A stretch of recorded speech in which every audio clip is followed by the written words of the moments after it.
वहाँ तमाम अगल बगल के संगठनों ने भंडारे भी चला रखे। गुरु महाराज कई दिनों तक मेदांता अस्पताल में रहे, लेकिन आज ये सत्या में सबकी सांसें अटकी हुई थी। मेडिकल बुलेटिन यानी डॉक्टर की रिपोर्ट बराबर आ रही थी, जिसमें अच्छा संकेत नहीं मिल रहा। यानी 17 मई को मेदांता अस्पताल में जो लोग थे उनके सामने एक अंधेरा छा रहा, लेकिन ये किसी को भरोसा नहीं था। जब से 30-40 घंटे के बाद अपने प्यारे सदगुरु का बीच छोड़ गया है। ये 18 मई का लाल रात्रि करीब 9:30 बजे शिवाश्रम गुरु महाराज ने अपने इस संसार की लीला को समाप्त किया। उन्हीं की यादगार में ये वार्षिक भंडारे का कार्यक्रम प्रतिवर्ष मनाया जाता है।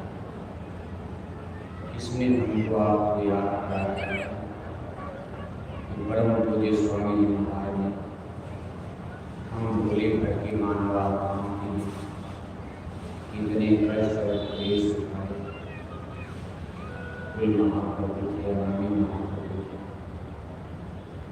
लेकिन फिर भी अस्पताल में कष्ट क्लेश उठाए।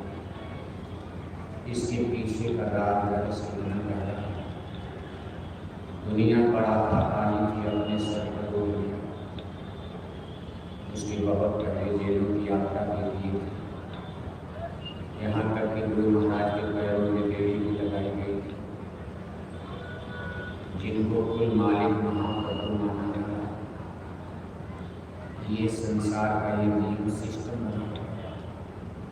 जीवों के उद्धार के लिए कोई निर्दोष शब्द यहाँ जन्म लेगी, सारी शक्ति रहते हुए भी उनको कष्ट क्लेश उठाना पड़ता।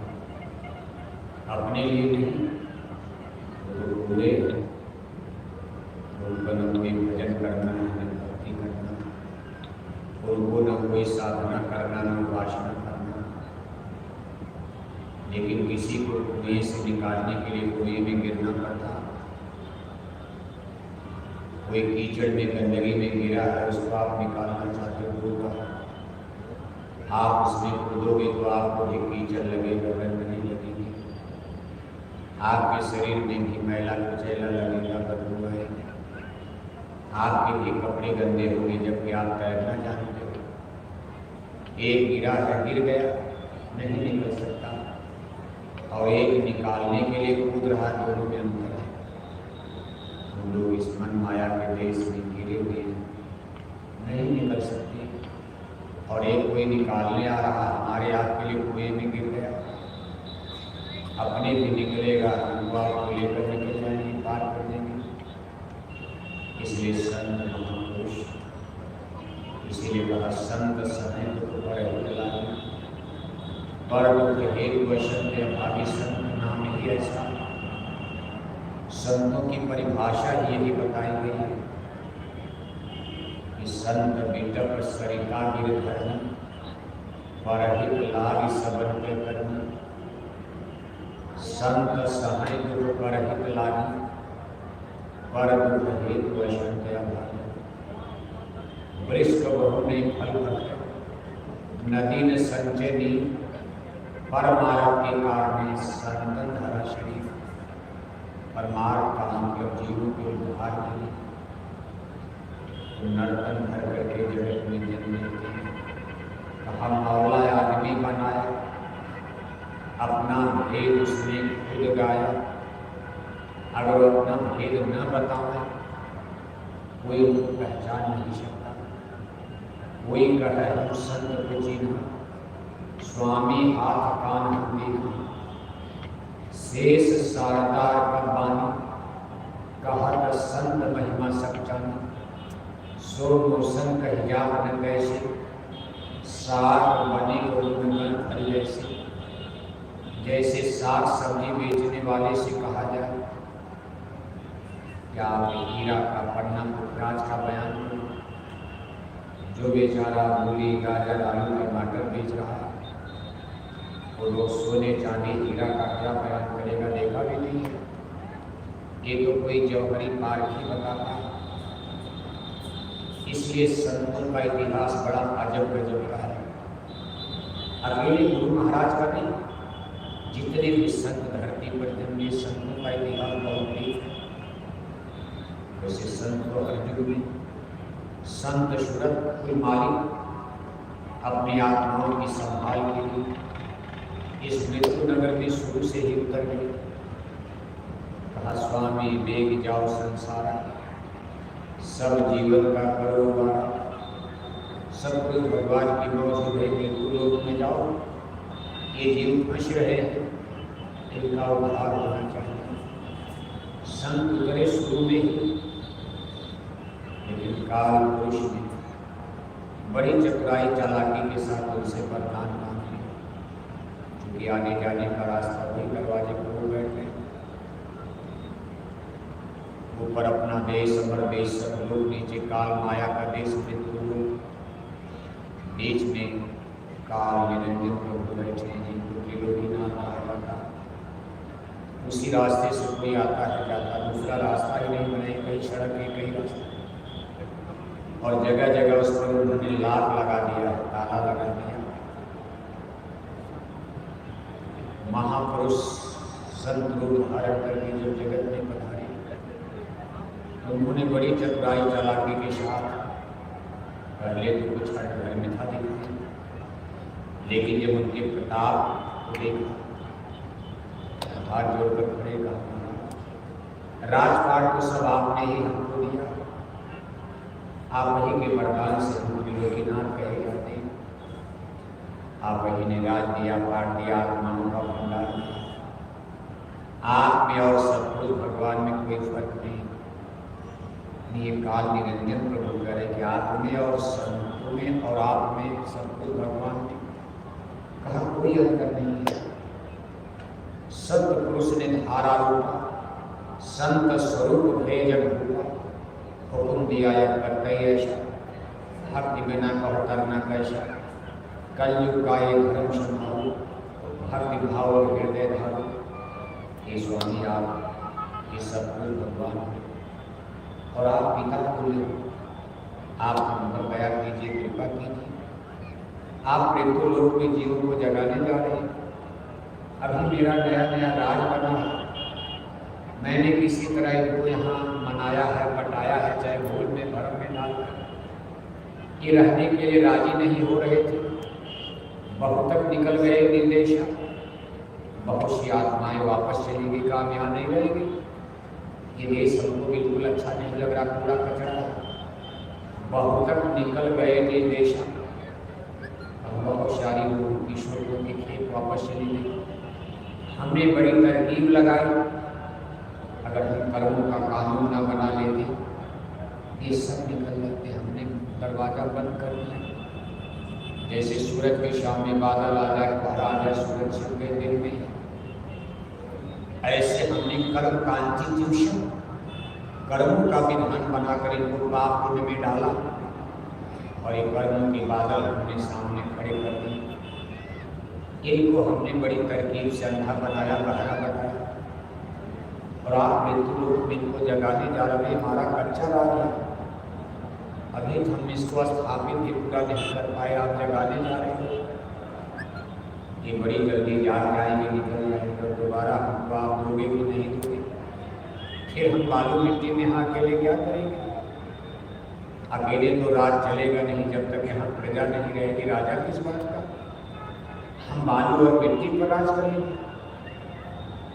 अब देखो अंतर जानी है, सतगुरु भगवान ऐसा नहीं उनको कोई कन्विंस कर सकता, बहका सकता, लेकिन वो खुश हो गए। कहा बोलो ये वस्तु क्या चाहते हो, जो आप चाहो। कहा को कुछ और वरदान दे दीजिए, ले लो वरदान। पहला वरदान हमको आप देते जाएंगे कि जब आप मृत्यु लोक में मनुष्यों के बीच में आदमी बनकर जाएगा, आप उनको जगाने के लिए, अपनी शरण में लाने के लिए कोई चमत्कार नहीं करेंगे, चमत्कार न दिखाइए। अगर आपने चमत्कार दिखा दिया, किसी मुर्दा को आपने जिंदा कर दिया जो आपके लिए कुछ ना जैसे चाहो संभव नहीं है। अगर आपने एक दो मुर्दा मथुरा में जिंदा कर दिया तो पूरा मथुरा बिना प्रचार के आपका चेला बन जाएगा। राजा किसी अंधे को आंख दे दिया, बहरे को कान दे दिया, बीमार को आपने ठीक कर दिया, जिसको डॉक्टर जवाब दे रहे आपने चंगा कर दिया, आपके लिए संभव नहीं है। ये मेरा इलाज सब आपकी तरफ भाग जाएंगे जी।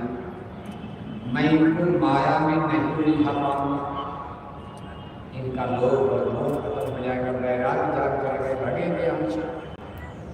एक देव वस्तु मैं कोई चमत्कार नहीं करूँगा, मैं केवल शब्द की आवाज लगाऊंगा, सत्संग सुनाऊंगा, जो मेरे पाले में आ जाएगा मैं उसको ले जाऊंगा। खूंटा गाड़ दिया जाएगा, इधर मैं रहूँगा, इधर आप रहना, इधर काल, इधर दया। हम आवाज़ लगाएंगे भाई जिनको चलना मेरी तरफ आओ, जो मेरे पाले में आ जाएंगे उनको मैं ले जाऊँगा, ये वस्तु ले जाइएगा, और जो आपके पाले में रहेंगे उसको मैं छूऊंगा नहीं। काल ने कहा चलो ठीक, आप सत्संग सुनाइएगा, समझाइएगा, ये देश अच्छा नहीं, सब लोग चलो, जो मान जाएंगे समझ जाएंगे ले जाइएगा, आपके सत्संग में आने जाने लगे कोशिश, लेकिन चमत्कार मत दिखाइएगा। और दूसरा एक और वरदान दे दीजिए, हमको ऐसा मसाला दे दीजिए जिससे मैं इनके अतीत को, पास्ट को भुला सकूं, ये पिछले जन्म में क्या था, ये सतलोक में कब रहते थे, ये सब चीजें इनको याद हैं। जब तक ये भूलेंगे नहीं, यहाँ रहेंगे नहीं, महल की रहने वाली राजकुमारी भाग्य के घर में नहीं रहे, इनको जब तक अपना सतलोक, अपना देश याद रहेगा, वहाँ का किला महल, तब तक यहाँ रहने की दिनों हम इनके लिए कोठी हवेली सतलोक की तरह तो हम बना नहीं पाएंगे। ये जन्म मरण में रहना नहीं चाहेंगे, जो कभी मरता नहीं, हमारे देश में कभी मरे नहीं, यहाँ जन्म मरण होगा, हम इनको काटेंगे, मारेंगे, चीखेंगे, चिल्लाएंगे। आप हमको ऐसा मसाला दे दीजिए कि हम इनके ऊपर वो मसाला जब लगा दें, इनको अपने पूर्व जन्म की सारी बातें भूल जाए, पहले की अतीत का, पास्ट का, यानी जो बीत गया, दे दिया मसाला का एक वस्तु। बस एक वरदान और दे दीजिए, तीसरा वरदान मांगे, एक वरदान और दे दीजिए, हम इनको जिस अवस्था में रहेंगे ये उसी में सेटिस्फाई हो जाए, खुश हो जाए।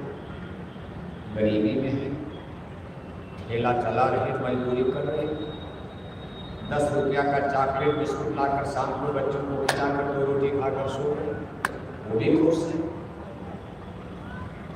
पढ़े लिखे इंजीनियर, डॉक्टर अपने घर में खुश, भंगी भी खुश है, राजा भी खुश है, प्रजा भी खुश है, अमीर गरीब हिंदू मुसलमान जो जहाँ खुश अपने बाल बच्चों में।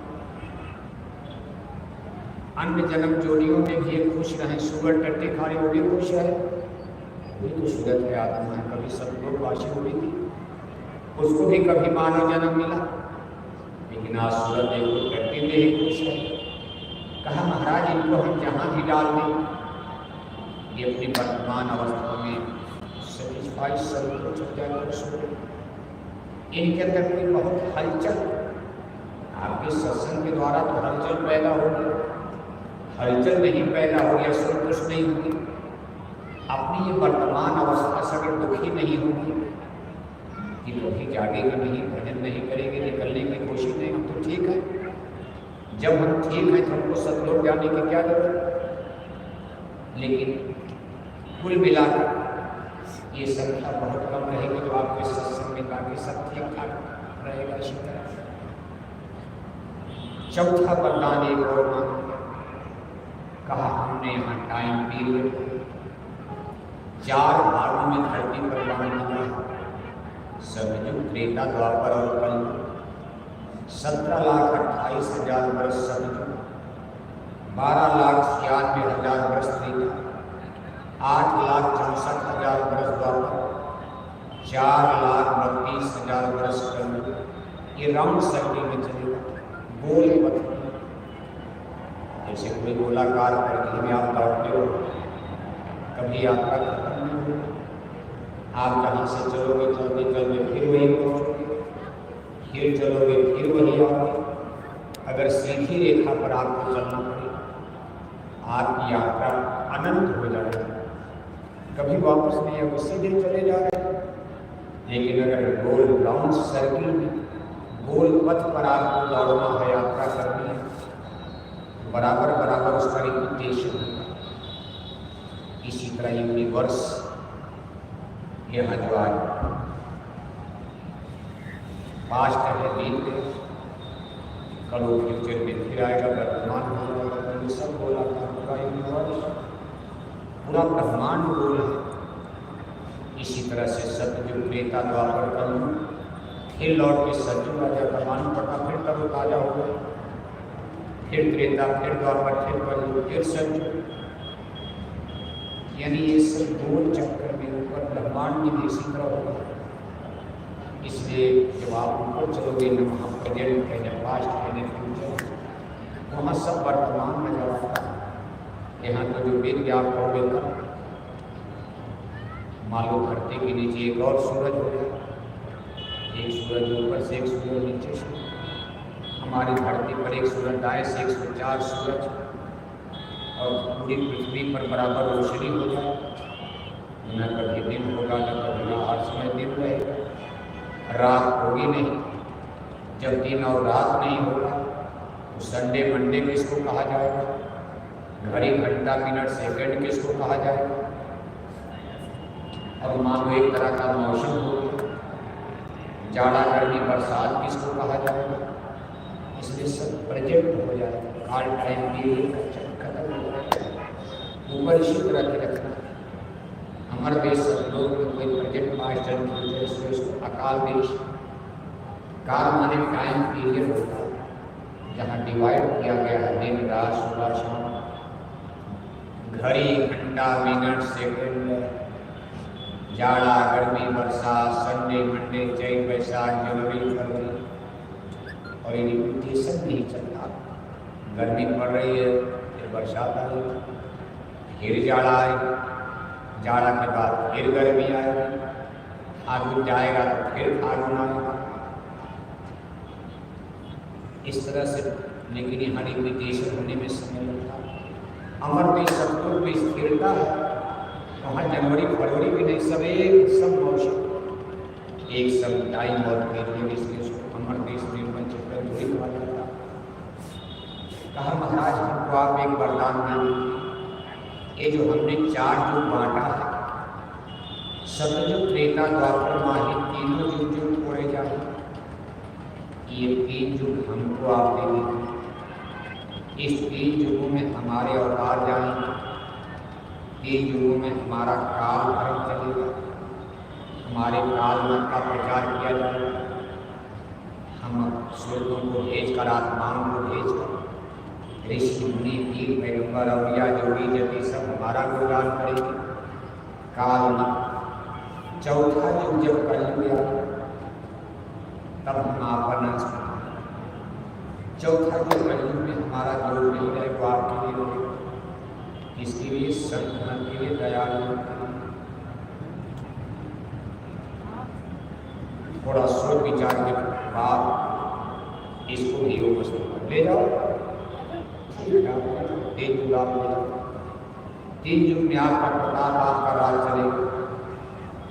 4था युग कलयुग हमारा सबसे कम टाइम और सबसे खराब युग कलयुग जो है, संतों के हवाले हो। और सतयुग त्रेता द्वापर में कोई जाने समझ भी नहीं था। कलयुग में स्वामी दया विचार प्रगट करके शब्द पुकारी रहे तो हर शब्द शब्द पुकार हुआ। लेकिन 3 युगों में कानून के मुताबिक गुप्त रहे, सेक्रेट गुप्त संत बनकर जीवों को बहुत लाभ नहीं दे पाए, क्योंकि वचन दे दिया था 3 युग में हम रहेंगे, लेकिन गुप्त रहेंगे। 4था युग जब कलयुग आएगा तो हम प्रकट होंगे।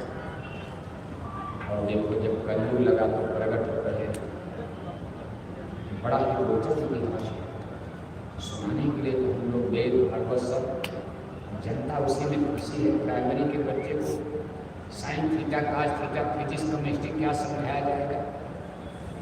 अभी तो उसको कम से कम शाकाहारी ही बना दिया जाए, जनता को यही बहुत बड़ी बात है। सीधे अमर में सतलोक का बयान कर दिया जाए तो हिंदू नाराज हो जाएंगे, ये क्या कर दिया, राम कुछ कर कृष्ण को आपने नीचे कर दिया, सतलोक को ऊपर कर दिया। हिंदू जनता मानेगी इसको,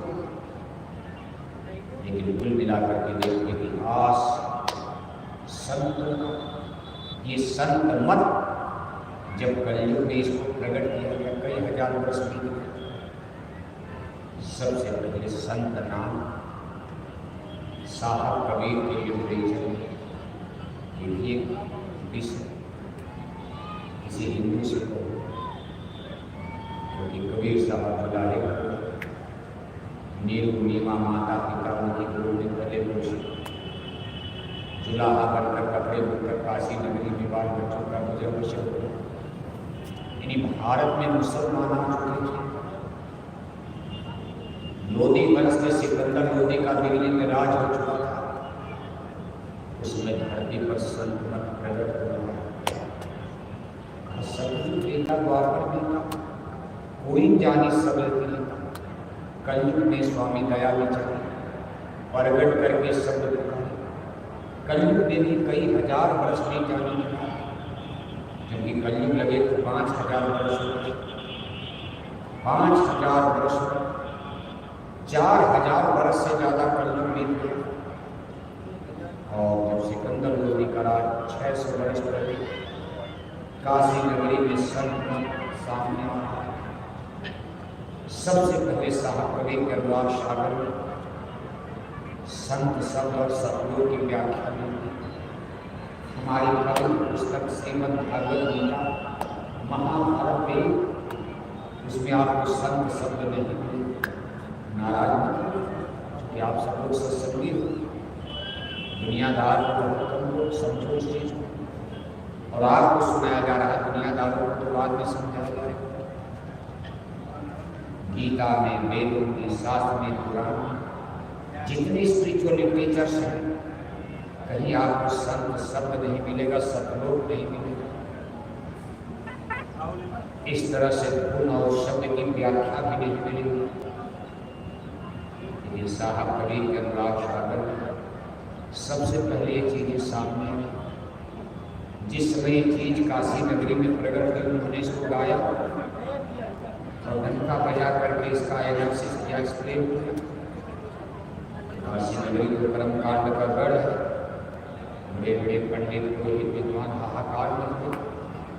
अभी ये क्या आप कह रहे हो, ये तो सब स्वर्ग बैकुंठ, ये सब नीचे चीज छूट गई, ईश्वर नम, सतलोक की बात, सतलोक क्या, संत क्या?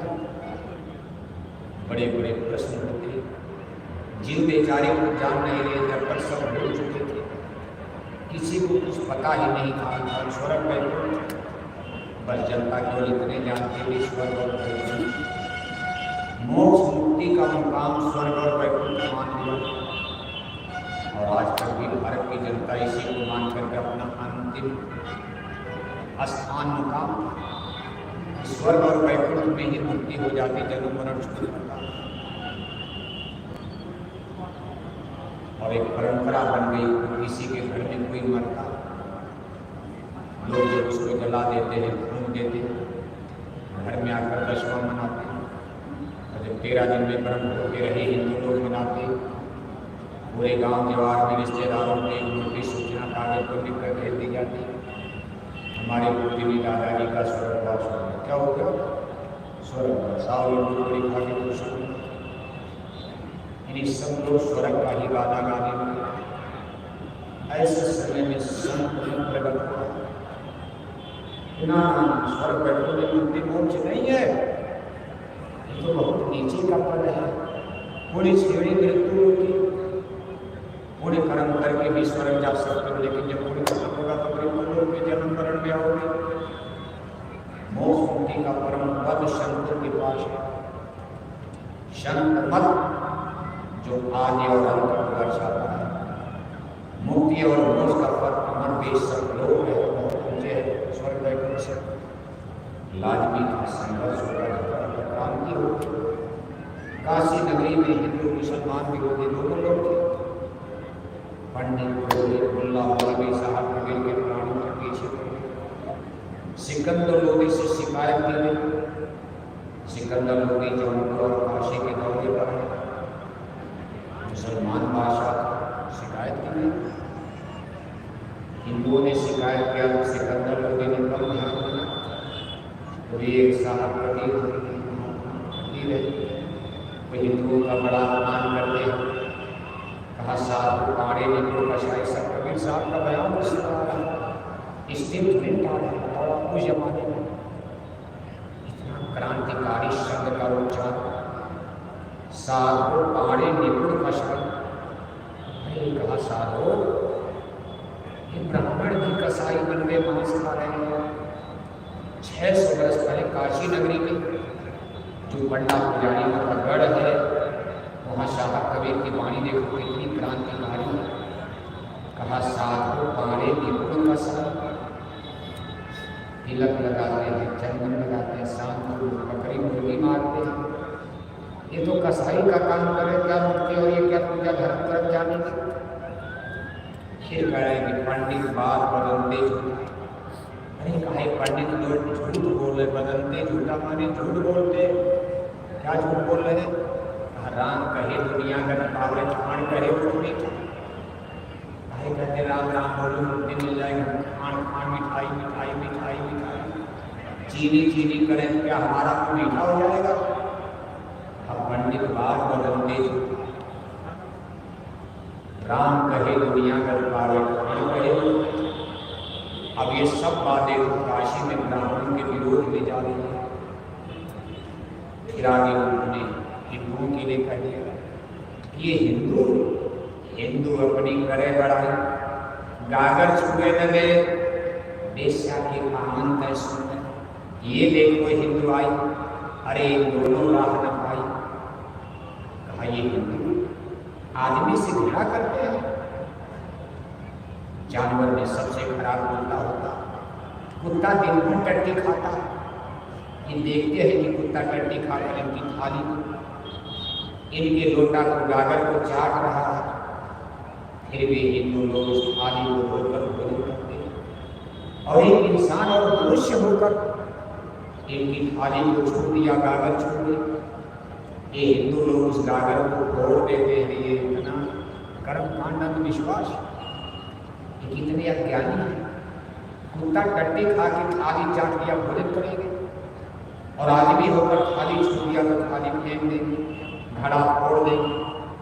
कहा हिंदू अपनी करे बढ़ाई, गागर छुए देंगे, बेश्या के पावन तय सुन। ये देखो हिंदू आई, इन दोनों राह न पाए। गुरु माने हिंदू मुसलमान, इन दो लोगों का भारत में दबदबा आज भी है। हिंदू मुसलमान धर्म तो बहुत है, लेकिन दो लोग भारत में, काशी में, बनारस में प्रचुर मात्रा में हिंदू और मुसलमान दोनों। मुसलमानों के लिए तो और खुलासा कर दिया। कांकर काठा जोड़ के मस्जिद लई बनाई, काकर मुल्ला बांध देगा बहरा हुआ खुदाई। काकर पत्थर की मस्जिद बनाकर चिल्ला रहे हैं क्या तेरा खुदा बहरा हो गया है। चीटी के पटनूपुर बांध है, सूबी साहब सुनता है। चीटी के पैरों में घंटी बांध दी जाए, घुंघरू नहीं बांधा जा सकता। लेकिन साहब कबीर दावा कर रहे हैं अगर चीटी के पैर में भी घुंघरू घंटी बांध दिया जाए, वो भी खुदा भगवान ईश्वर परमात्मा सुन लेगा। हे मुसलमान, तू ये क्या चिल्लाता, खुदा को आवाज देता है। अब ये सब बातें देखो, सब ना बुरा लगेगा। आज भी आप करो तो बुरा लगेगा। फिर क्या क्या कह डाला। कहा गंगा नहाए कवन न करे, मेघवा न करे जेके जलही में घरे। बताओ आज भी आप हिंदुओं के सामने कहो तो झगड़ा हो गया। उस समय साहब खलील कह रहे हैं 600 वर्ष पहले कितना कर्मकांड, कितना आडंबर, कितना पाखंड, कितना जटिलता थी समाज में। कहा गंगा न आए कवन न करे, मेघवा न तरे जेके जल ही में घर है, कंठी के बांधे कवन न तरे, बैला न तरे जेके गला पीछे हर है, शंख बजाए कवन न तरे, गधा न तरे जेके शंख ये सगर है। कहा जो दयावंती वही नर है, जो दयालु है वही इंसान है, वही मनुष्य है। और दयावान मनुष्य ही परमात्मा को पाएगा। हिंसा हत्या करने वाला, पशु पक्षी मारने वाला कभी परमात्मा को नहीं पा सकता, प्रकट नहीं कर पाएगा, अपनी आत्मा का विकास नहीं कर पाएगा। ये मामूली शब्द नहीं था, जनता को चुना। और जब सिकंदर लोदी काशी पहुंचे तो दोनों देवों के पंडित पुरोहित, धर्म गुरु, हिंदुओं के पंडित पुरोहित, मुसलमानों के मुल्ला मौलवी सिकंदर लोदी के दरबार में हाजिर हुए। पहले हिंदुओं ने कहा महाराज एक मुसलमान जाति में फकीर हैं, कहते हम बड़े महान और हमारे राम का, हमारे धर्म की खिलाफत कर रहे। सिकंदर लोदी ने इस चीज को नहीं गौर से किया, क्योंकि मुसलमान थे, हिंदुओं का विरोध होता। सिकंदर लोदी मुसलमान बादशाह थे, बहुत ध्यान नहीं।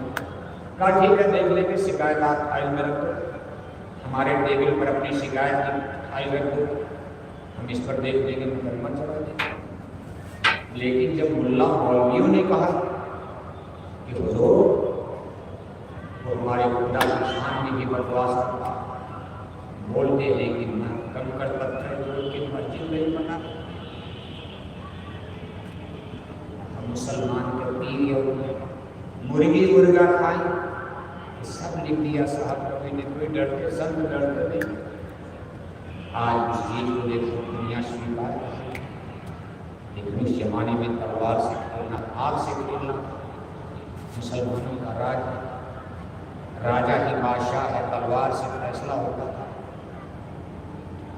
सिकंदर लोदी की क्रूरता को दुनिया जानती थी, कितने क्रूर बादशाह सिकंदर लोदी, अलाउद्दीन खिलजी हुए, सिकंदर लोदी हुए, औरंगजेब, इनका इतिहास पढ़े रोकते खड़े हो जाते हैं। सिकंदर लोदी ने जब ये सुना दीन ईमान इस्लाम का भी मुसलमान होकर खिलाफत करते हैं, अरे कहा इसको अब मौत की सजा दे। अब देखो, कहा मुसलमान होकर मुसलमान धर्म का, इस्लाम धर्म की शिकायत, पकड़ कर ले चलो, बंदी बनाओ। हथकड़ी बड़ी बात करके मतवाले हाथी के सामने, हाथी को चल करके मार दिया, मतवाले हाथी को जहरीली शराब पिलाई, नशे में हाथी मार डाला। जनता देख रही है तमाशा, और मतवाला हाथी आकर साहब कबीर के सामने बैठ जाता और अपने सूंड से उनकी तालू को जाके करता है। सब कबीर पंथ में लोग गाते बजाते रहते हैं, लेकिन लोग ध्यान नहीं देते कि इसका मतलब कितना बड़ा रिवोल्यूशन था। संतों महापुरुषों ने इस चीज को जनता को समझाने में अपना किस तरह से खून पसीना बहा, सेक्रीफाइस और त्याग किया। जब हाथी बैठ गया, तालू चाटने लगा, सिकंदर लोदी देखा, ये क्या हो गया, मेरा मतवाला सबसे खतरनाक हाथी, तो जाकर के वे चरण को चाट कर लोगों ने कहा महाराज ये कोई जादूगरी नहीं जानते, थोड़ा जादू मार दिया हाथी पर, थोड़ी और बड़ी सजा दिला दिया। सिकंदर लोदी ने लोहे की जंजीरों में बंद कर नाव पर ले जाकर बीच गंगा की धार में फेंक दिया। गंगा नदी के बीचों बीच ले जाकर के नाव में और लोहे की जंजीरों में पूरे शरीर को बांध कर, हाथ पैर सब, और गंगा के बीच धार में फेंक दिया गया। गंगा मैया की लहरें उठ रही। कबीर साहब धीरे धीरे किनारे डूब नहीं रहे, किनारे की तरफ लहरों ठोकर मारते मारते किनारे की तरफ, जैसे लहरें ही गंगा मैया को किनारे पर रही, और गंगा मैया के पानी की लहरों से लोहे की जंजीर कट गई। बताओ आश्चर्य है, लोहे की जंजीर पानी से कट गई। और साहब कबीर आराम से खड़े हो गए, चेहरे पर तेज चमक रहा, कोई भयभीत नहीं, डर नहीं, चेहरा चमक रहा सूरज की तरह से। सिकंदर लोदी का भैया बता रहे का महाराज ये भी जादू है, कुछ और बड़ी सजा दीजिए जहाँ इनकी जादूगरी खत्म। सिकंदर लोधी ने तमाम कुंतल की कुंतल लकड़ी मंगाई, ऊपर लकड़ी नीचे लकड़ी, बीच में उनको बांध करके लकड़ी में डालकर ऊपर से लकड़ी कई और ज्वलनशील पदार्थ ये सब डालकर आग लगा दी गई। तो आग इतिहास साक्षी साहब कबीर फिर भी जिंदा बच गए। ऐसा कबीर पंथ ने तमाम जिंदगी में बहुत कुछ है। कुछ तो लोग बढ़ा चढ़ा कर भी कह देते अपने गुरु की शान में मान में आदमी को बढ़ाता भी है। इन्हीं कुल मिलाकर के मतलब ये निकला सिकंदर लोधी प्रभु हो जाते कहते भाई अब नहीं ये जादू नहीं, कोई फकीर है। तुम लोगों ने हमारे द्वारा आज एक खुदा के सच्चे फकीर का महात्मा का अपमान करवा दिया, मुझे तो पाप लग गया। उन्होंने मुल्ला मौलवी और पंडित पुजारियों को ही डांटा। अंत में जब वो जाने लगे दिल्ली की तरफ, बनारस के आसपास के गांव साहब कबीर के लिए पट्टा करना चाहिए, सोने की थाल में सोने के सर पे सजा कर दक्षिणा देना चाहिए और कहा कर जितने गांव हैं बनारस में, इस गांव की मालूमजारी आपके लिए रहेगी, आप अपना खर्चा चला लीजिए। साहब कबीर ने कहा नहीं बादशाह, मुझे इसकी कोई आवश्यकता नहीं, मुझको जितना मिल रहा मैं खुश हूँ, इसी में खुश हूँ। साहब बना दीजिए जाने को क्षमा, मैं भी भूखा न रहूँ, साल में भूखा जाए। इसके बाद एक साहब कबीर का खुलासा मान सम्मान का सिंबल कि जब बादशाही झुक गए शाम, धीरे धीरे उनकी संगत बनी। कुछ हिंदू राजा, छोटे मोटे हिंदू राजा, छोटे मोटे मुसलमान नवाब साहब कबीर के शिष्य बनना शुरू कर दिए। जैसे राजा, तमाम राजा महाराजा छोटे मोटे, जिसमें हिंदू रहते मुसलमान हैं। हिंदू ज़्यादा बने, मुसलमान बल्कि कम बने। जबकि साहब कबीर मुसलमान घर में परवरिश हो रही, जात के दुल्हा है, घर में कपड़ा बुना जा रहा, बुनाई हो रही कपड़े की। लेकिन सूरज का प्रकाश कौन छिपा सकता है? अपनी आंतरिक शक्ति के बल पर रूह को खींचना शुरू किया और धीरे धीरे संगत बढ़ी। संगत को बढ़ाया और जब थोड़ा लोग जागरूक हुए, उनके ब्रह्म शिष्यों में धर्मदास जी का नाम नंबर 1 पर था। साहब कबीर जब वचन बोलते थे वाणी पर कागज कलम के तरफ, भक्त लोग किसी तरह नोट करके वो गाते थे, बैठ के लिखते नहीं थे, लिखते नहीं थे, भक्त ही उसको नोट करते थे। कहें कबीर सुनो धर्मदासा, धर्मदास को ही वो इंगित करते थे, कहें कबीर सुनो धर्मदासा। ये उनके परम शिष्य माने गए। और इसके बाद कुछ उनसे प्रश्न खड़े होते हैं, संत मतलब जमाने के लिए, दुनिया के लिए नई चीज, नया ज्ञान आ रहा है, जरूर लोगों को हवाई पूछा। अब तक तो हम लोग ऋषि मुनि ज्ञानी ज्ञानी पंडित पुरोहित पीर पैगंबर औलिया फकीर महात्मा जोगी योगेश्वर, ये तमाम नाम हिंदू ग्रंथों में मुसलमानी किताबों में आता है। ये संत शब्द क्या होता है? देखो महापुरुष उत्तर दे रहे, संत किसको? संत कोई दाढ़ी बाल तिलक टीका जब एक कार्यक्रम 6 से 8 करता है, गर्मी बहुत है, 6 बजे पर 8 बजे तक कोई इतना होता है तो 10 मिनट आगे 10 मिनट पीछे लाइट सब ले लेगी, आराम से आप सुनते रहो। लेकिन ये 6 से 8 तक का समय निश्चित कर दिया गया। जब भी गर्मी में कार्यक्रम होगा यहाँ 6 से 8 कोई बहुत दूर आपको जाता 10, 20, 50 कदम टेंट में कोई साइकिल चला के 100 किलोमीटर तो जाना नहीं, 20 किलोमीटर तो जाना नहीं, अपने टेंटे में तो जाओगे आप। और ये शाम का समय आपको आराम मिलेगा, शक्ति मिलेगा, ठंडा रहेगा। 5 बजे कितनी गर्मी में आप बैठ ही नहीं पाओगे, इसलिए इत्मीनान के साथ धीरज के साथ 8 बजे तक का निशाना बनाए, इन्हें की दिन हुए तो भागना शुरू करते हैं। 8 बजे तक 6 बजे तो शुरू ही हुआ, इसलिए देखो उत्तर दे रहे हैं महापुरुष, उत्तर दे रहे, कौन उत्तर दे रहे? संत ही तो उत्तर दे, तो कौन जानता है उत्तर दे रहे? संत किसको कहा? संत नाम उसका गाल सतलोक जिन सूरत पढ़ा, का भाई संत उस पुरुष को कहते हैं। मनुष्य शरीर में है, मानव शरीर में पैदा हुई, प्रकट हुई, लेकिन उनकी स्पिरिचुअल पावर, उनकी आध्यात्मिक शक्ति और सत्ता इतनी शुभ्र है कि किसी भी सूरत को, किसी भी आत्मा को जब चाहे वो सतलोक पहुंचा सकते हैं, कोई रोक टोक नहीं। इतनी बड़ी उनकी ताकत है। पूजा करे न करे, कुछ न करे, अगर वो मौज कर ले, जो स्वामी चाहे तो छीन में चढ़ाना, सबल खुलेगा गुरु में हर्षी, सुन प्यारे जो किसी भी सूरत। महाराज नीचे जो लोग हैं, ऋषि मुनि ज्ञानी भानी पंडित, कहे तो बड़े नीचे में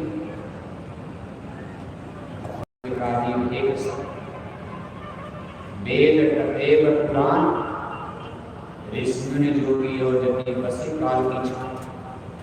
जितना प्रपंच आप देख रहे सब काल की छाया है, ये काल की छाया में बसे काल के घेरे में है। किसी जोगी जति बसे काल की छाया, इनको काल को जान, इनकी कहिए मत, इन्हें जाने संगत की बस्ती, ये को बसे काल की बस्ती, काल के गाँव में रहते हैं, काल के घर में रहते हैं, काल के नाते में रहते हैं, ये काल नगर में रहते हैं, ये काल की प्रकृति में ही चक्कर लगाते हैं और ऊपर चले गए, फिर क्या करेगा नीचा, फिर यहाँ समाना दिया होता चक्कर लगाते हमें जाने संगत की बस्ती, ये को बसे काल की बस्ती, ये को काल गुरु को मान, ये की कहिए न। गुरु माने में सिंह होता है, पाती गुरु होता है, संदेश वाला होता है। भाई जो कुछ आपको संदेशा ज्ञान सुनाएंगे, ये सब काल के मुखारबिंद की काल ने आप पर लाया है। आपको फंसाने का जरिए बताएंगे। काल दिया जीवन चौथे पद से सबको रोका, काल ने जीवन धोखा दे दिया है और अपने तमाम लोगों को संदेश वाला ज्ञानी बनाता है, विज्ञानी बनाता है। उन्हें स्वर्गम परमाणु बनवा देगा, उन्हें से इंटरनेट कंप्यूटर मोबाइल बनवा देगा। ये सब काल माया को हुक्म दिया जाता है क्या अपने लोगों की मंडी बाजार को सजा दो, संत करने वाले हैं। इतनी दुनिया दिल्ली लखनऊ मुंबई कलकत्ता सजा दो, संत चिल्लाते रह जाए सत्संग में। बम्बई की कोठियाँ, दिल्ली की कोठियाँ, इंटरनेट कंप्यूटर मोबाइल मशीनें हैं, कार हवाई जहाज, देखो अपनी शक्तियों को। एलियंस बड़े बड़े वैज्ञानिक लंदन अमेरिका में भेजे, वो भी आदमी है। और जब मामूली आदमी, न्यूटन साहब से कबाड़ रखा है, पढ़ने लिखने में मन नहीं करता, एक सी बार नीचे गिरता है, लगे सोचने सेब नीचे क्यों गिर गया, ऊपर क्यों नहीं गया। अरे सेब तो रोज गिरता है, उनके पास सेब की बात थी, जैसे आपके पास आम की बात होती, ऐसे उनके पास सेब की बात थी, ड्यूटी की सेब रखना तो रोज देख रहे थे। लेकिन आज मन में विचार आ गया सेब नीचे क्यों गिर गया। बस एक ग्रेविटेशनल फोर्स, जिसको गुरुत्वाकर्षण शक्ति बल कहते हैं, उन्होंने ग्रेविटी का नियम लगा दिया, विज्ञान में अमर हो गया। न्यूटन का गुरुत्वाकर्षण का नियम बच्चों को यूनिवर्सिटी में पढ़ाया, स्कूल जा ही नहीं रहे हैं। इस काल माया का खेल, संत करने वाली जल्दी करो, ये सच्ची रोटी का नाम भूखे तीखे रहेंगे, कहेंगे भगवान यहाँ से रोटी का संदेश ही सब लोग। इसलिए खाने पीने का हवाई जहाज सुनने लगेंगे, संत चिल्लाते रह जाएंगे, अंग्रेजी पढ़ करके टाई को बदलो, टाई प्रदान कर आई बन जाएंगे।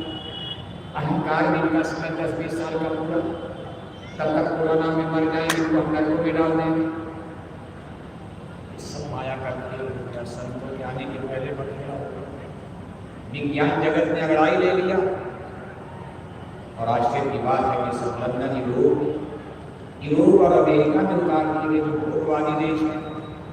भारत में विज्ञान प्रगति करता तो हम कुछ आधारवाद जरूर लोगों में विचार करता, लेकिन यूरोप अमेरिका तो भोग भूमि है, वहाँ वैज्ञानिकों ने खोले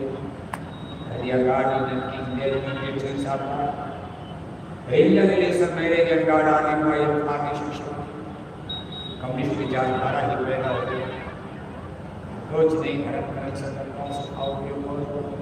only one life, theory of only one life, एक जीवन का सिद्धांत बना दिया। हम एक बार जन्म लेते हैं, कई बार दोबारा जन्म नहीं, दोबारा मरण नहीं। और आज चीज भारत में भी नजर आती है।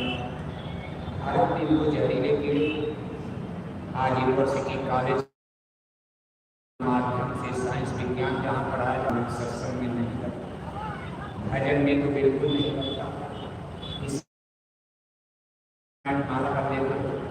वो भी ध्यान आपका कहीं और भटकता रहता है। पैसा में कोठी बनाना, दुकान बनाना, फैक्ट्री लगाना, कारखाना लगाना।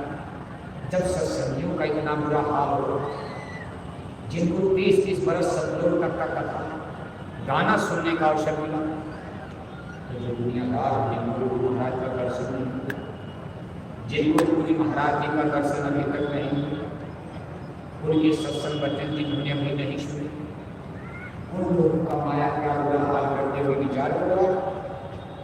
ये सब देखो माया महान ठगनी, हत्यारी ठगनी ने जान फैला। जैसे पहले की शिकायत की सब किस्म के दाने छीट और ऊपर से जाल बिछाकर चिड़िया बच्चे को फंसा लेता जाए, ऐसे माया महान ठगनी हम जान सब जाल बना दिया फंसो। दाना चुगने के चक्कर में जीव फंस गए। एक तो बंधन कितना बंधन बना, अब ये तुम गाढ़े बंधना, हंसे तुम गाढ़े बंधना। पहला बंधन बड़ा दे, दूसर क्रिया जान, तीसर बंधन पुत्र का जान, चौथा नाती मां, नाती के फिर नाती हो, तो फिर कहिए कौन ठिकान। चौड़र पचरल 17 रश्मि, मान लिया तुम बहुविधान। सुख संपदा और आठ अगेली, आय बिछाया बहुरी जाल। मरे बिना तुम छोड़त नहीं, जीते भर देते नहीं कान। संत सदगुरु को समझाऊं, उनकी बातें एक न मान। कैसे मुक्ति बने तुम्हारी, अब भरपूर 84 खान।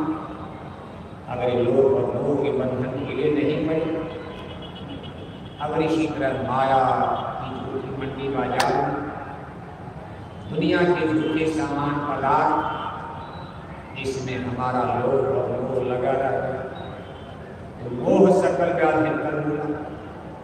जय आशा भाषा, इसी पर पुनर्जन्म होगा, फिर जन्म होगा, फिर मरण होगा, फिर जन्मना, फिर मरण।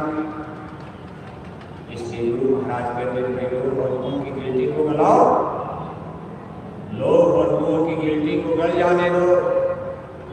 गाय खूंटे में बधी, खूंटे से बधी है, खूंटी रस्सी कहाँ भाग के जाए, लेकिन खूंटा टूट गया, रस्सी फट गई। गाय जाना चाहे भाग सकती, बंधे तुम गाढ़े बंधना। ऐसे माया के बंधन में आप बांधे गए हो और बंधते ही जा रहे हो। कितना आपने प्रपंच फैला दिया। संत सावधान कर रहे हैं कि वे मन समझ के लाद लटन, समझ के बोझा लादो, क्योंकि जिन्हें छोड़ना होगा बड़ा दर्द होगा, नहीं छोड़ पाओगे उसी में मौत होगा। और जिन चीज़ों से ज़्यादा लगाव, जहाँ ज़्यादा प्यार है, जहाँ ज़्यादा प्रीति करनी है, मरते समय तब तक शरीर छूट गया उसकी याद आ रही और वही फिर पुनर्जन्म हो जाएगा। कर्मों के चक्र आप भूल जाओगे। और फिर ऊपर के लिए कुछ किया ही नहीं, ऊपर के लिए किसकी चिंता? पाए न जय परलोक सवारा। लोग तो सब बना रहे, पर लोग को बनाने की किसी को चिंता? यहाँ रोज कुछ ही बन, यहाँ भी घर, वहाँ भी घर, वहाँ भी बढ़िया कपड़े, बढ़िया भोजन, सब शरीर की रक्षा का काम। लेकिन परलोक में अपना कोई घर बनाया, कहाँ रहोगे आप जब वहाँ के लिए इंतजाम नहीं कर पाए? आपको कोई रखने देगा? सीधे नरक 84 में खेल देंगे, क्योंकि आपका कोई मंजिल मुकाम वहाँ स्थायी बन ही नहीं पाए। इसलिए महापुरुष कहते भाई मिली करते या कुछ बनाओ काम, कुछ अपना अपना काम बनाओ। पाए न जही परलोक सवारा, अपने परलोक को सजाओ, परलोक को संवारो। और परलोक में कोई अपना मंजिल मुकाम, वहाँ भी फ्लैट बुक करा लो। अरे परलोक में भी कोई कोठी मकान बनाओगे जहाँ आपको 10, 20, 50 साल रहना, जिस मतदान जहाँ आपको केवल 50 साल 10 साल, और ये भी पता नहीं कि मेरे दिन रहना, न जाने कहाँ मौत आएगी। वहाँ के लिए दिन रात भर मकान बना रहे, जहाँ चल करके परमानेंट रहना है, वहाँ के आपने कोई घर मकान बनाएगा? महापुरुष कहते थे अपने जीवन में कोई दया बात 84 का फेर बचा लो, नहीं नरकन में अदुर्पयो, अगिन कुंड में छिन दहियो, वही निकटा में कौन सहाय, सदगुरु संग किया ना भाई, कौन आपकी मदद करे? वहाँ आपका फ्लैट बुक करा देगा, बना कर बुक कराना, वहाँ कोई बनाना नहीं इस तरह से, बस बुकिंग हो जाए कि भाई छोड़ करा फिर आपका हो जाए। भाई बुकिंग करने का अधिकार संतों को, कोई मृत्यु लोक में दूसरा नहीं है पुरुष जो है आपका फ्लैट मकान बुक करवाने वाला। लेकिन अगर सदगुरु मिल गए, उनको इतना बड़ा अधिकार है, हस्ती शक्ति है, उनकी हस्ती शक्ति को कोई समझ नहीं पाता, तो तुरंत आपका रजिस्ट्रेशन कर देंगे, आपके नंबर की बुकिंग हो जाएगी। जब इधर से चलोगे पासपोर्ट वीजा मिल जाएगा, आप अपने महल में आराम से चलो। एक बड़ा सुंदर दृष्टांत था, एक जंगल में एक महात्मा जी धूल मिट्टी में खेल रहे थे। महात्मा तो आप देखते हो कुछ समझ में आता क्या करने का, नंगे होता है, नंगे होते हैं, बदन पर कपड़ा ही नहीं, उनको क्या लाभ है? उनके न काम है, न क्रोध है, न लोभ है, न मोह है। इसलिए उनको इससे शरीर उनको मिथ्या नजर आता है, झंझट, इस शरीर को हार मांस नजर आता है, टट्टी पेशाब का खजाना नजर आता, गिरा हो जाता है। लेकिन इसका महत्व इसीलिए गई, इससे हमको आपको काम करने का अवसर मिल जाएगा, आसान हो जाएगा। बड़े हर मानिस इसमें बैठ करके हम आप अपना असली काम कर सकते हैं। इतने उनका मतलब आता है, इसलिए सब महात्मा इसको बहुत सजाते संभालते हैं, बस काम चलाते हो, इससे काम ले लो, मिला है। आपको जानते शरीर तो हमारा है नहीं, आदमी जल जाएगा, मिल जाएगा, कर जाएगा। सूरज की तरह से चमकता चेहरा, सोने की तरह से चमकती काया शरीर, एक ही नाग में जलकर मुट्ठी भर राख हो जाएगी, मिट्टी मिट्टी में मिल करके मिट्टी बन जाए। देखो महात्मा जी नंगे पति लंगोटी लगे, बुजुर्ग अवस्था, बुजुर्ग हैं, सफेद दाढ़ी सफेद बाल, जैसे बच्चे गुड़िया गुड़वा का खेल बचपन में खेलते, ऐसे बीच सड़क पर पगडंडी तक कच्ची सड़कें, बीच पगडंडी सड़क पर धूल मिट्टी, ऐसे दीवार बना रहे, कुर्सी में प्लाट काट रहे, सेक्टर अलग अलग, खाना बना ऐसे धूल मिट्टी में खेल रहे, सब शरीर पर धूल मिट्टी, दाढ़ी बाल में धूल मिट्टी हो। उधर से राजा रानी का काफिला गुजर रहा, राजा थोड़ा आगे थे, रानी थोड़ा पीछे थे। पहले राजा साहब काफिला लेकर पहुंचे, अरे देखा भाई ये गुरु जी क्या कर रहे धूल मिट्टी में। मैंने कहा महाराज हम इतने बड़े ज्ञानी को ये क्या करें बच्चों का धूल मिट्टी। अरे महात्मा ने कहा राजन मैं अमर देश में फ्लैट रूल कर रहा हूँ, महल, तू भी एक महल रूल करवा ले राजा। बड़ा सुंदर अवसर, इसका ये रेट है, इसका ये रेट है, इसका ये रेट है, एक महल भी रूल करवा ले, आज का मुहूर्त अच्छा है। राजा हंसने लगे, कहा मैं राजा हूँ, मैं कोई मूर्ख और पागल नहीं हूँ, देश का राजा हूँ। मिट्टी में खेल रहे पहले महल रूल करवा कर देश में, जनता को इसी तरह साधु महात्मा धोखा देते। राजा ने कहा मैं आपके चक्कर में आने वाला नहीं। महात्मा जी ने कहा राजा को बस आए, संत की बात ऐसे नहीं। राजा चले, थोड़ी देर के बाद रानी का काफिला पहुंचा।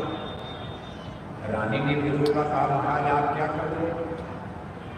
महात्मा जी ने वही उत्तर दिया, देवी मैं मर देश में आज महल रूल कर रहा हूँ, इस महल का ये रेट, इसका ये रेट, इसका ये रेट।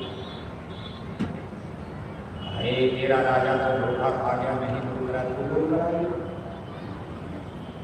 रानी ने कहा ठीक मेरा बोल कर दीजिए सबसे महंगा।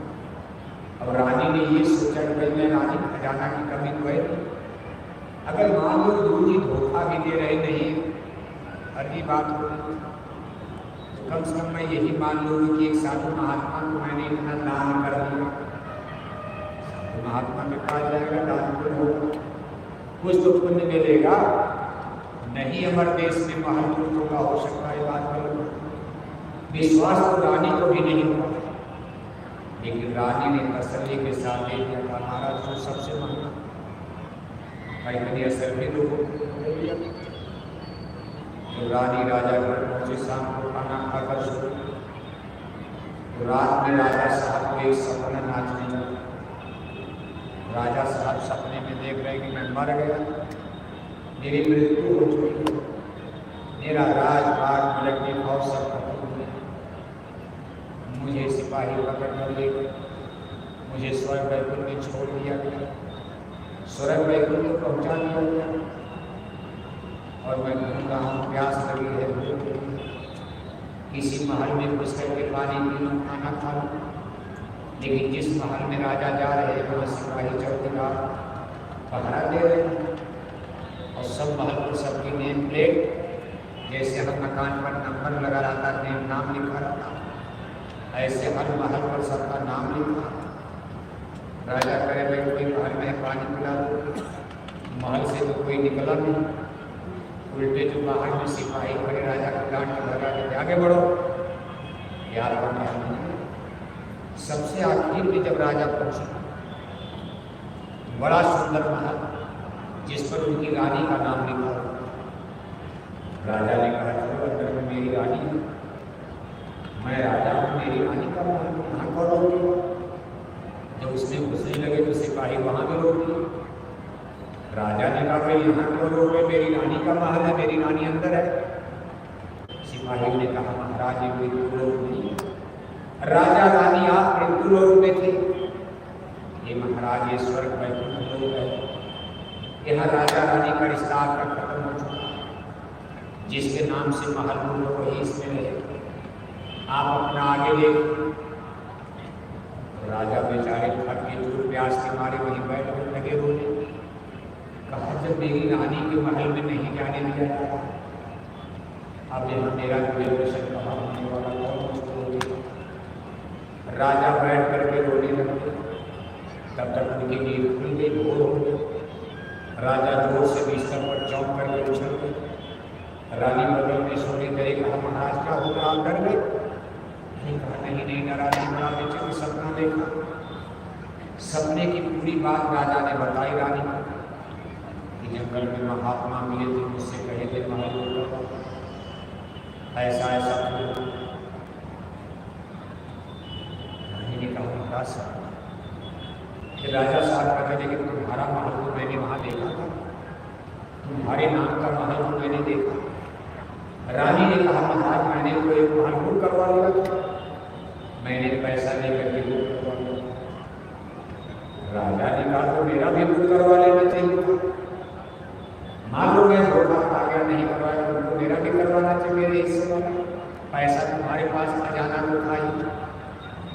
रानी ने कहा महाराज मैंने महात्मा जी से कहा, मेरे राजा साहब नहीं समझ पाए महाराज, गलती हुई मेरे राजा का बिल्कुल कर दीजिए, मैं पैसा दे दूँ। महात्मा जी ने कहा रानी ये बदले में नहीं चलता, तेरे राजा को गरज पड़ेगी आके खून करवाएगा, पति को अपना करना पड़ेगा, पत्नी को अपना करना पड़ेगा, भाई भाई करेगा, बाप अपना करेगा, बेटा अपना करेगा, भाई अपना करेगा, भाई अपना करेगा। ये रानी सबके कर्म खाते अलग अलग, तेरे राजा को गरज पड़ेगी आएगा। राजा साहब दो हो गए कि तुरंत उठे, न हाथी न घोड़ा न रथ, नंगे पांव दौड़ पड़े महात्मा जी के आश्रम की तरफ। जब महात्मा जी के पास पहुंचते महात्मा कहते राजा अब क्यों आए, अब क्यों आए? जब मैं कल कह रहा था दूर करा ले महाराज राजा, अब क्यों आए? राजा ने कहा महाराज मेरा सारा खजाना ले लीजिए, 10, 20, 1 लाख नहीं, सारा खजाना ले लीजिए, सारी दौलत, मेरा एक महल मेरा बिल्कुल कर दीजिए। पर महात्मा जी ने कहा राजा को एंड हो गए, मेरे पास इतना कोटा परमिट था, वो सब महल पूर्ण हो गया, 2 महल बचा था, एक तेरी रानी को मैंने वो कर दिया, एक और आदमी आया वो करा लिया, मेरा कोटा परमिट खत्म, मैं बूढ़ा हो गया, अब मेरे मरने का समय आ गया, मैं खुद जाऊंगा, अब मेरे खाते में कोई महल है ही नहीं, मैं किसी को मोक्ष मुक्ति नहीं दे सकता राजा, अगर तुम कल चाहे होगा तो हो गया, अब तुमको इसके लिए अगला जन्म लेना पड़ेगा, तेरे अंदर इच्छा जाग गई, इतना बड़ा राजा होकर नंगे पांव भाग कर मेरे पास आया, तेरे ऊपर मुझको दया आ गई, मैं इतनी दया तुम पर कर सकता हूँ, तुमको अगला जन्म मनुष्य का मिल जाएगा। बोले इतने बड़े संत महात्मा का दर्शन करना, तुमको अगला जन्म मनुष्य का मिल जाएगा और तुमको अगले जन्म तक अभी इंतजार करना पड़ेगा मोक्ष मुक्ति। कहने का मतलब ये है संत सदगुरु मुर्शिद कामिल the great master of spirituality वही वो हस्ती और शक्ति है जो आपके कमजोर बनाने में मदद कर सकती है। दुनिया देखो कितनी बावरी है, कंकड़ के पत्थर के इधर उधर। महापुरुष कहते हैं कि जब तक संत मिले ना मिले पड़े रहोगे घूमे वो जरूर पिया गोली भटके, जो तुम पिया से मिलना चाहो तो भटको मत जग में, तीर्थ भरत कर में आसारा ये भटका मैं जग में, और जब तक संत मिले ना मिले पड़े रहोगे घूमे वो जरूर पिया गोली भटके। नाम रसायन इनसे पाओ, भाई नाम रसायन देते नाम अमर वे सत्यों जाने का नाम रसायन शब्दों के पास होता। ये नाम रसायन हमारे मन की सारी गिरती को गला देगा, जैसे लोहा पिघल जाता है टेम्परेचर में, ऐसे नाम रसायन के प्रताप से मन की सारी गिरती, मन के सारे पॉइजन, जहर, विकार, काम, क्रोध, लोभ, अहंकार ये सब पिघल जाते हैं, भस्मीभूत हो जाते हैं, मन निर्मल हो जाता है। निर्मल मन जन सो नहीं पाओ, मोहि कपट छेद नहीं पाओ, मन निर्मल होगा पवित्र होगा, उसी की आत्मा का विकास होगा। आत्मा के विकास में भजन बनने में मन की निर्मलता एक बहुत कठिन कंडीशन शर्त है। अगर मन निर्मल होता है तो आपका भजन जरूर बने। अगर मन में मैलाई है, मन में कुटिलता है, कपट है, मन में कूड़ा कचरा गंदगी गंदे विचार है, तो कान में उंगली डालो, आंख बंद करो तो दिखाई देगा नहीं सुनाई देगा। इसलिए इस पर सभी संत महात्मा एग्री है, इस मत पर सब संत महात्मा सहमत है, सभी संप्रदाय में जगत नहीं। Good idea, good behaviour, good thinking, अच्छी सोच, अच्छा चिंतन, अच्छा विचार, अपनी आत्मा के विकास के लिए, आत्मा की उन्नति के लिए आध्यात्मिक कसरत, साधना, उपासना, अभ्यास, पूजा पाठ, भजन भक्ति अच्छाई की जरूरत है, बुराई की नहीं। बुरे कर्म करके कोई कर्म नहीं कर सकता। और आज आप देख रहे बुराई का बोलबाला है। बुराई करके लोग कर्म करना चाहते, आत्मा को मुक्ति देना चाहते, अपने कर्म पर तो कोई ध्यान नहीं दे रहा। कोई आत्मा को जगाना है, भजन करना है, कर्म को निर्मल होना होगा, कोई ध्यान नहीं दे रहा। मंदिर में घंटी घंटा बजाए जा रहे और एक किलो मछली हरे राम हरे कृष्णा कीर्तन गाए जा रहे, चंदन तिलक टीका लगाए जा रहे, अखंड रामायण पढ़े जा रहे, गंगा गोदावरी नहाए जा रहे और एक किलो अंडा खाए जा रहे। 10-10 बोतल दारू शराब और कबाब। इसको श्रीमद् भागवत गीता में भगवान के ने तामसी भोजन कहा, अशुद्ध। ये भक्षा भक्ष अशुद्ध आहार तामसी, इसको खाने पीने से आपका मन कैसे शुद्ध होगा? इसलिए जय गुरुदेव ईश्वर की तरफ से समाज को जमाने वेजिटेरियन लाइफ सिस्टम, शाकाहारी जीवन शैली जीने का संदेश दिया था। शाकाहार अपनाओ, बुराइयों को दूर भगाओ, अच्छाई पर आओ, अच्छे मार्ग पर आओ। लेकिन परिस्थितियां उतनी आसान सरल नजर होती नहीं आ रही। आज 70 वर्ष से लोग जय गुरुदेव ईश्वर प्रचार चला, 40 वर्ष से गोरा पहनते हो। हमारे लाखों लाख भाई लोग गोरा पहनते, लाखों लाख भाई मैंने शाकाहारी जाति पर कितने वर्षों से कितना झंडा बैनर पोस्टर, कितना डीजल पेट्रोल भाड़ा किराया, आज जय गुरुदेव ईश्वर का उल्टा मजा है। आपके मतलब इतने बड़े बड़े प्रोग्राम आज कितने वर्षों से गुरु महाराज के जमाने से चल रहे, लेकिन आपके गांव में आपके मथुरा जिले शराब पीने वाले घट रहे कि बढ़ रहे, मांस खाने वाले घटे कि बढ़े? देखो परिणाम उल्टा हो जा रहा है। जिस दिन हम लोगों ने पूरा 14 मई 1983 जिस दिन गुरु महाराज ने काट हड्डी पूरा पहना, तो दिन आपके गाँव में इतने लोग शराब नहीं पीते थे, छोटे छोटे बच्चे तक दारू नहीं पीते थे, उम्र दराज लोग, और गांव में कहीं 10 आदमी कहीं 5 आदमी लोग कहते पैंती अंतर हो। लोग जानते थे कितने शराब पीने वाले गांव में। आज हम लोग इतना प्रचार कर रहे, इतनी मेहनत की, अरबों अरब रुपया झंडा बैनर पोस्टर पर्चा में खत्म हो गया, लेकिन आज परिस्थिति देखो विपरीत नजर आ रही है। आज गांव में समाज में छोटे छोटे बच्चे शराब पीते, छोटे छोटे बच्चे कक्षा 10 पास नहीं कर पाए, अभी शादी नहीं ब्याह नहीं, और माँ बाप की चोरी चोरी जंगल में गांजा पीने लगे, शराब पीने लगे, परिणाम उल्टा। और उससे भी दुख की बात यह है हमारी बेटियों ने भी शराब पीना शुरू कर दिया। ये सबसे खतरनाक बात सामने आ गई। सर्वे कर लिया गया, सारे हिंदुस्तान में समझ लिया गया। आज भारत के बड़े बड़े शहरों में बंद, बेंगलोर, हैदराबाद, चेन्नई, मुंबई, कानपुर, लखनऊ, यहाँ बड़े बड़े यूनिवर्सिटी कॉलेज चलते, विज्ञान के केंद्र हैं। आज हमारी बेटियों ने शराब पीना शुरू कर दिया। बेटियां शराब पीने लगेगी, कभी सनातन सत्य धर्म की स्थापना हो पाएगी? जोर से बोलो।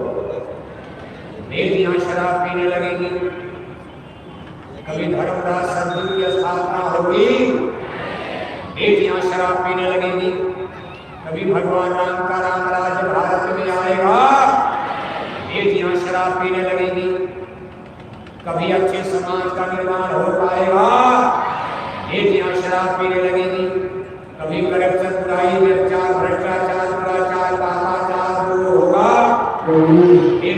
शराब पीने लगेगी, रामायण गीता वेद भागवत की मर्यादा महिमा बचेगी, बेटियां शराब पीने लगेगी, भगवान राम कृष्ण साधु संतों का मान सम्मान बचने वाला है, बेटियां शराब पीने लगेगी, बूढ़ी माँ बाप की इज्जत आबरू पगड़ी बचने वाली है। इतना बुरा दिन आ रहा, आगाह किया जा रहा। गुरु महाराज भी कहते थे नहीं मानोगे, पश्चाताप करोगे, धर्म जाएगा, कर्म चला जाएगा, मानवता चली गई, मनुष्यता चली गई। अब आगे वह दिन आ रहा है कि बूढ़े माँ बाप के सामने बेटियों का हाथ पकड़ के पूरी गांव का ही लेके चला जाएगा, आप हाथ मिलते रह जाओगे, आपकी पगड़ी आपका मान सम्मान। ऐसा सोशल सिस्टम, ऐसा फैमिली सिस्टम, ऐसा पॉलिटिकल सिस्टम हमारे देश के हुक्मरानों ने बनाया। जिम्मेदार कौन होगा? यूनिवर्सिटी में शराब की बोतल कहाँ से आ गई, इसका जवाब भारत में कौन देगा? यूनिवर्सिटी विद्या का केंद्र है, सबसे बड़ा ज्ञान का केंद्र यूनिवर्सिटी विश्वविद्यालय। वहाँ के हॉस्टलों में शराब की बोतलें मिल रही हैं, इसके लिए सरकार को इंतजाम करना चाहिए। अपनी बेटी को बंगोल पकड़ा, पाकिस्तान की सीमा पर भेज रहे हो, हमारे करोड़ों बच्चे बेरोजगार होकर गांजा पी रहे हैं, शराब पी करके बर्बाद हो रहे हैं। आप पहले एक तो लड़की मिले जाते हो, लड़की की कमी हो गई, करोड़ों करोड़ों बच्चे बर्बाद हो गए। अपनी बेटी को जो अबला कही जाती है, इतनी चिलचिलाती गर्मी में धूप, हम इनको सड़क पर देखते हैं ड्यूटी करती, कहीं टेबल के नीचे छिप रही गर्मी से परेशान है, कहीं छोटे से पेड़ के नीचे खड़ी हो जाती। आपने ये नहीं सोचा इसको कुदरत ने बनाया है, औरत और मर्द का बंटवारा कुदरत ने डिवाइडेशन किया है। कुछ काम दुनिया में ऐसा होगा जो पुरुष करेंगे, औरतें नहीं कर पाएंगी, कुछ काम ऐसा है जो औरतें करेंगी, पुरुष नहीं कर पाएंगे। और आपको करना उसको किया नहीं, अनाप शनाप कानून बना कर ये क्या कर डाला आपने? माँ बाप से दो बेटियां कहाँ चली गई? 18-20 साल की बेटियां होती थी, माँ बाप घर की चौखट के बाहर नहीं जाने देना चाहते थे। वो जरा ये गांव में किससे मिलने जाती है, किससे कोई बात करती रहती है, गांव में कहाँ जाती है? आज बेटियां 2000 किलोमीटर, बेटियां 1000 किलोमीटर, वहाँ माँ बाप नहीं, मेरे